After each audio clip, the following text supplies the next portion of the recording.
Kanalımdan ve mutfağımdan hepinize sevgiler, selamlar. Bugünkü tarifim kırılmadan, çatlamadan sarabileceğiniz nefis bir tatlı olan sultan sarması tarifiyle geldim. Bu tarifle kesinlikle denemenizi tavsiye ediyorum. Gerçekten hem yapımı çok pratik hem de çok lezzetli oluyor. Hadi buyurun, nasıl yapmışım tarifin detaylarına geçelim. Öncelikle dikdörtgen bir fırın tepsisini tamamen Hindistan cevizi ile kaplayalım. Yaklaşık 2 su bardağına yakın Hindistan cevizi dökmeniz gerekiyor. Benimki biraz az oldu. Mutlaka sizler 2 su bardağına yakın Hindistan cevizi ile tepsinizi kaplayın. Hindistan cevizini döktükten sonra bir spatula ile hafif bastıralım. Hindistan cevizi tepsiye tamamen böyle yapışır gibi olsun. Aralarda hiç boşluk kalmasın. Sonrasında muhallebimizin yapımına geçebiliriz. 1 su bardağı dolusu artı 1 yemek kaşığı daha unu tencereye alalım. 3 yemek kaşığı da kakao ekleyelim. 1 su bardağı da toz şekeri ekledikten sonra bu malzemeleri şöyle bir karıştıralım. Ve üzerine 1 litre sütü yavaş yavaş ekleyerek bir taraftan da karıştıralım. İçindeki topaklar tamamen çözülene kadar çırpıcıyla karıştıralım.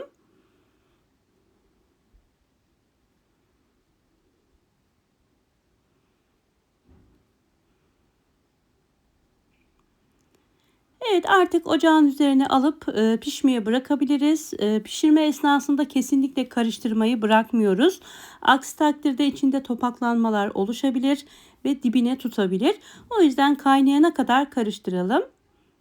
Kaynamaya ve koyulaşmaya başladıktan sonra üzerine bir paket çikolata ekliyorum. Yaklaşık 100 gram kadardı. 50 gram da katı yağ ekliyorum. Tereyağı da kullanabilirsiniz. Bir paket de vanilin ekledikten sonra bütün malzemeyi karıştıralım. İçindekiler tamamen eridikten sonra ocağın altını kapatabilirsiniz. Sonrasında hiç vakit kaybetmeden hemen ocaktan alır almaz Hindistan cevizi ile kaplamış olduğumuz tepsiye bu muhallebiyi dikkatli bir şekilde dökelim. Altındaki Hindistan cevizi toplanmasın. O yüzden yavaş yavaş güzel eşit bir şekilde dökmeye özen gösterelim. Hiçbir tarafında boşluk kalmasın. Sonrasında bir spatula ile veya bir kaşıkla eşit bir şekilde yayalım. Bu aşamadan sonra oda sıcaklığına gelene kadar biraz dışarıda bekletelim. Sonrasında buzdolabına kaldıralım ve en az 5-6 saat mutlaka buzdolabında dinlenmesi gerekiyor. Biz de bu aşamada üzerine bir krem şanti hazırlayacağız. 2 paket toz krem şantiyi geniş bir kabın içerisine alıyorum. Üzerine sütünü ilave ediyorum. 250 milim süt kullandım. Bu kullandığım bardak büyük bardak. Diğeri 200 milimdi. Kafanız karışmasın. Sonrasında yüksek devirde krem şantimizi çırpalım katılaşana kadar.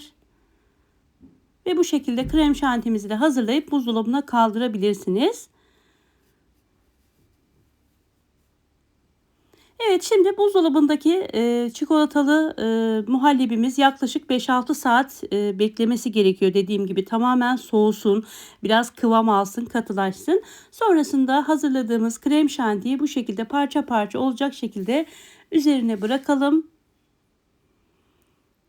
Ve bir spatula ile ya da bir kaşıkla tamamen düz bir zemin olana kadar yayalım.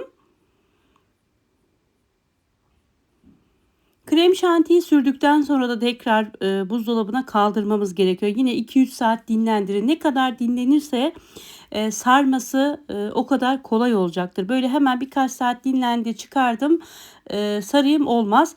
Mutlaka bu tatlının 5-6 saat hatta daha uzun süre bile buzdolabında dinlenmesi gerekiyor. Evet, sonrasında buzdolabından çıkaralım. Dilerseniz üzerine biraz böyle ceviz serpiştirebilirsiniz.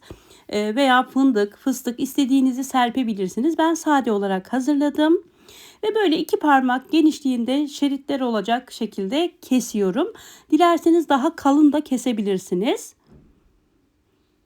Her kestiğinizde bıçağınızı peçeteyle silerseniz görüntüsü daha güzel olacaktır.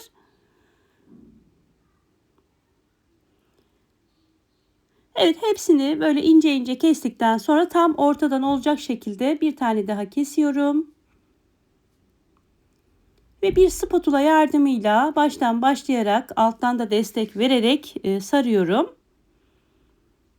Evet, bu şekilde servis tabağıma alıyorum. Dilerseniz bu işlemi bir çatalla da yapabilirsiniz.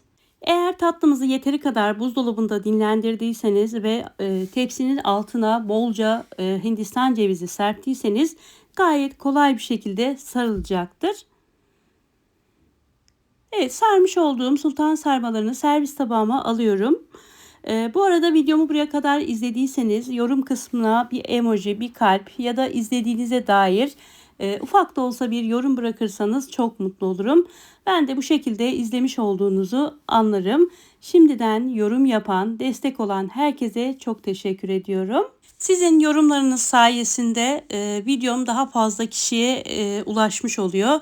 O yüzden destek veren, yorum yapan herkese çok teşekkür ediyorum. Evet, bütün tatlılarımı bu şekilde sararak hepsini servis tabağına aldım ve hemen şöyle sizlere son halinde göstermek istiyorum. Ben üzerlerini biraz renklendirmek için toz yeşil fıstıkla süsledim. Sizler dilediğiniz şekilde süsleyerek veya bu şekilde bile servis edebilirsiniz. Sütlü tatlıların en güzeli bence. Ben çok seviyorum sultan sarmasının her türlüsünü. Kanalımda da birçok farklı tarifleri var. Onlara da göz atabilirsiniz. Evet, hemen sizlere şöyle kıvamını da göstermek istiyorum. Kıvamıyla, görüntüsüyle şahane bir tatlı oldu. Mutlaka denemenizi tavsiye ediyorum. Ve denedikten sonra da bu videonun altına mutlaka yorumlarınızı bekliyorum. Evet, bugünlük de bu tarifimizin sonuna geldik. Umarım videomu keyifle izlemişsinizdir. Eğer videomu beğendiyseniz beğeni tuşuna basmayı, bana destek olmak için ufak da olsa bir yorum bırakmayı unutmayın lütfen. Hala kanalıma abone değilseniz bu videodan sonra ücretsiz bir şekilde kanalıma abone olabilirsiniz. Yeni tariflerimden haberdar olmak için bildirim zilini de aktifleştirmeyi unutmayın. Tarifle ilgili soru, görüş ve önerilerinizi bana yorumlar kısmından yazın. Elimden geldiğince ve fırsat buldukça cevaplamaya çalışıyorum. Yepyeni tariflerimde görüşmek üzere. Allah'a emanet olun. Hoşça kalın.